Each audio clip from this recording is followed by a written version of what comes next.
সালটা 1800। ইংরেজরা বাংলাদেশকে শাসন করেছে। এই শাসন করতে গিয়ে তাদের মধ্যে একটা কমিউনিকেশন গ্যাপ, কারণ ইংরেজরা বাংলা বোঝে না আর বাঙালিরা ইংলিশ বোঝে না। এই গ্যাপটা যদি মিটাতে পারে তাহলে সেইভাবে তারা শাসন করতে পারবে। এই উদ্দেশ্য করেই তখন 1800 সালে প্রতিষ্ঠিত হলো ফোর্ট উইলিয়াম কলেজ। আচ্ছা, ফোর্ট উইলিয়াম কলেজ প্রতিষ্ঠা হওয়ার পিছনে একটা কাহিনী বলি। এখানে যখন হচ্ছে 1800 সালের কিছুদিন আগে, মানে কয়েক বছর আগে, তখন হচ্ছে ওয়েলেসলি শাসন আমলটা ছিল।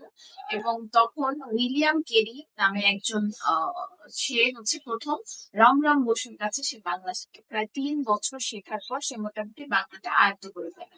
এবং তখন সে ওয়েলেসলিকে বলে যে আমরা চাইলে এখন একটা কলেজ প্রতিষ্ঠা করতে পারি, যেখানে আমরা আমাদের যে ইস্ট ইন্ডিয়া কোম্পানির কর্মকর্তা আছে তাদেরকে আমি বাংলা শেখাবো। এবং এরা যদি বাংলা শিক্ষা নিতে পারে তাহলে কিন্তু এই সাধারণ বাঙালিদের সাথে সে কিন্তু ইজিলি তারা কমিউনিকেট করতে পারে। তো এই উদ্দেশ্য করে তখন 1800 সালে ফোর্ট উইলিয়াম কলেজটা প্রতিষ্ঠিত হলো।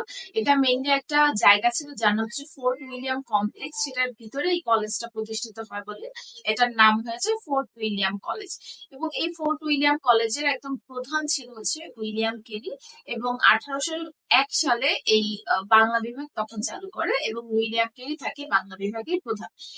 এবং এই ফোর্ট উইলিয়াম কলেজটা একদম গদ্যের সূচনা লগ্নে তৈরি হয় এবং এটা একটা প্রচুর অবদান আছে বাংলা সাহিত্যে।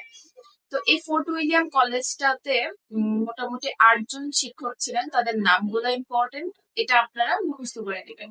আচ্ছা, ফোর্ট উইলিয়াম কলেজের রামরাম বসুকে রামরাম বসু ছিলেন কেরি সাহেবের মুন্সি, কারণ কেরি সাহেবকে সে বাংলা শেখাতো, এই জন্য বলতে হতো কেরি সাহেবের মুন্সি।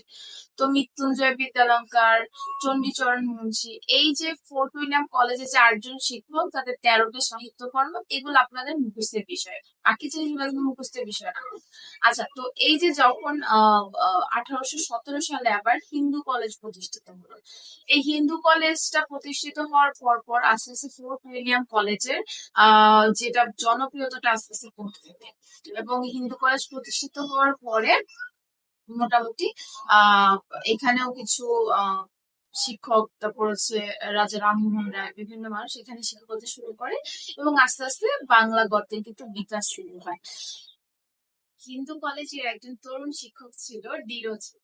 তো সে হচ্ছে তখনকার যে ধর্মীয় গোড়ামি এগুলা থেকে বের হয়ে ইংরেজি ভাবধারা পুষ্ট একটু আধুনিক চিন্তাধারার একজন লেখক ছিলেন। এবং তাকে অনেক তরুণরা ফলো করতো। এবং সে যখন মারা যায় তারপরে এই ডিরোজিওর ভাব দ্বারা পুষ্ট হয়ে তারা হচ্ছে কিছু ইয়ং জেনারেশনের মানুষজন সাহিত্যকর্মে আসে এবং এটাকে বলা হয় ইয়ং বেঙ্গল। এবং ইয়ং বেঙ্গলে অনেকেই ছিল, কারা কারা ছিল তাদের নামটা একটু করে নিতে হবে। ইয়াং বেঙ্গলের মুখপাত্র ছিল দুইটা, একটা হচ্ছে এনকেআর পত্রিকা এবং জ্ঞানান্বেষণ পত্রিকা। এনকেআর পত্রিকার সম্পাদক ছিল হচ্ছে কৃষ্ণমোহন বন্দ্যোপাধ্যায় এবং জ্ঞানান্বেষণ পত্রিকার ছিল হচ্ছে সম্পাদক ছিল হচ্ছে দক্ষিণারঞ্জন মুখোপাধ্যায়।